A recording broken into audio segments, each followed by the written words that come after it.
And folks, we are once more back with our monthly noise spotlight. If you happen to pick up your copy of the noise, and if you haven't, why haven't you?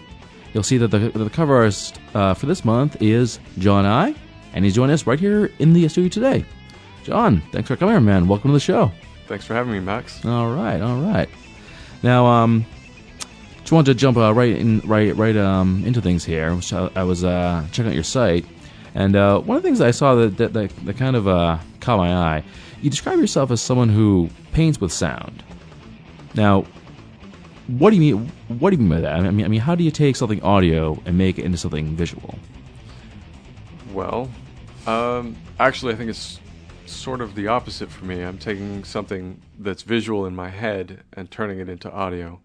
So originally, I went to art school and was in the painting and ceramics course, and generally was sort of going along doing whatever things I was doing at the time, and got lucky enough one day to get pulled into a recording studio, and a friend of mine wanted to write some songs, so we put 3 songs together that evening, and by the end of the night I realized that was something that I really enjoyed doing, because I felt like the emotion that I was trying to create and trying to communicate with the painting was much more easily expressed through sound. And for me, sound almost has a 3-dimensional structure and a color. So when I'm working on a new composition, I can sort of plot out the arrangement by what turns or colors or emotions I want to express with it. Cool. So right. that's sort of what I mean by painting with it. You know, it's communicating the same sort of ideas, but for me, sound, when you go into a museum and you look at a painting, you interpret that painting. And you look at it and there's a separation, whereas sound is something that sort of just sneaks into your ears and right straight to the brain, and can even resound with you later when you don't even realize it. Like a song sticks in your head and the melody, you wake up the next day with a melody running through your head, and it was totally subconscious. So sound is a way of going directly into your brain and accessing some emotional places. You'll notice, like, sometimes you listen to a song and it can completely cheer you up or depress you or change your mood pretty radically. So, no, definitely. I've seen that enough times. Yeah, that's what really excited me about working with music and sound. Cool. So. All right. Now, I know you've got a lot of new things coming up. A new CD CD release, and really a lot more besides that. Yes, we've been Well, we've got a lot in the can, actually, at the moment. I've been recording for quite a while and have a couple albums worth of material that we're prepping for launch. But what happened was another friend of mine, a really good singer in the Boston scene, Gene Dante, he and I were listening to some of the tracks, and I was running my vocal takes by him saying, hey, do you think these are good? And he listened to one of the songs and he said, hey, we could remix this into something new. We could pull this, into a whole new version. And so he and I, over the next couple months, sat down and chopped the song apart, stripped out all the drums and the bass lines, and rewrote the song, and we ended up with a whole new version. And we suddenly got excited. I got excited about the idea of taking an original composition that I had sort of cemented in my mind and re-envisioning it.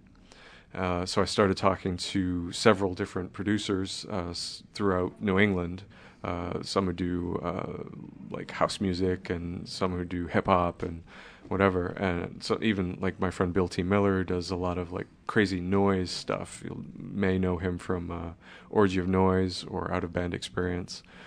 And so I talked to all of them, talked them into doing remixes of the song. So I gave them the raw tracks, and then they did basically totally new visions. And then some of them, a good friend of mine, Basil Simon, he did 2 versions, a Rivet Head version and a sort of dubstep, chill out kind of version. And those, Basil and I worked pretty closely together on those, and he really re-envisioned it in some directions that I wouldn't have initially seen. So it was very exciting to take one piece and translate it into like 8 or 9 different versions. Mm-hmm. And that allowed me to acquire some new influences, work with some producers that I necessarily might not have had the opportunity to work with. Because generally in the studio I do most of my own production and engineering. So, after a while you have the way you do things, and you kind of get into a habit, and you might not experiment and try something new. So it's always good to remind yourself to open a new door and try something new. Oh. So. Yeah, and we were talking earlier before the show, and just talking about opening some new doors, trying some new things. That's really nothing new for you. You've been doing new things really on a pretty regular basis. Yeah, basically, I guess music has been a long journey for me. You could say it that way. Starting out initially as a drummer, and then moving on to being a vocalist, and through a series of different lineups of bands, picking up different instruments as were necessary as we went along, to the point where now I record pretty much solo in the studio unless I want to bring in a guest musician. So it's been a long journey. It's been very interesting because every instrument or every production technique that I acquire, I listen to music differently. Because if you start playing bass, you start listening more to bass lines. You start, playing keyboards, you start, listening more to what's happening on the keyboards. So every time you go back and listen to old songs that you were very familiar with, and listening to them with a whole new set of ears. So that's always been fun. So it adjusts your perspective. So each album, I like to acquire new influences and try to challenge myself to try something I hadn't tried before. Cool. Now, would you say that album to album you're taking a really huge jump musically, or are there some elements that kind of just go along that really have been there the whole time? Some elements have, some albums have definitely been pretty radical jumps. So basically, we started off as sort of a synth pop project. Jumped to basically right into world music pretty heavily. 7-person lineup, 3 drummers on stage, didgeridoo players. We were very influenced by Moroccan sounds and West African rhythms. So that was a pretty heavily world-influenced period. I was listening to people like Ravi Shankar and Nusrat Fateh Ali Khan, and a lot of artists that were on the Peter Gabriel Real World label. So I got very interested in Aboriginal music at that time, because that was music that people were creating because they had to, or it was part of their daily ritual. And it wasn't so much about showing off or trying to become famous or whatever. It was something that was integral to their culture or their existence.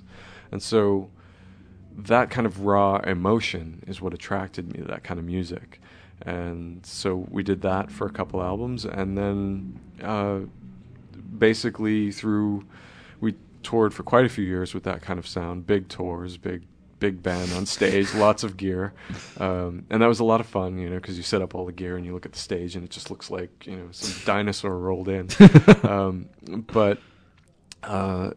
And then put that out, went to a lot of labels and submitted that, and had a lot of people take a lot of time considering it, but a lot of them were kind of confused by the format of that, because we weren't exactly Africans in the band. So no. So with this very Middle Eastern sound, it wasn't exactly rock, it wasn't exactly world music, it wasn't jazz. It didn't fit into the regular formats that labels like to shoot things down. So and I completely understand that, because they want to have a very consistent pathway that they're used to. They contact these magazines, they contact these radio stations for a certain format.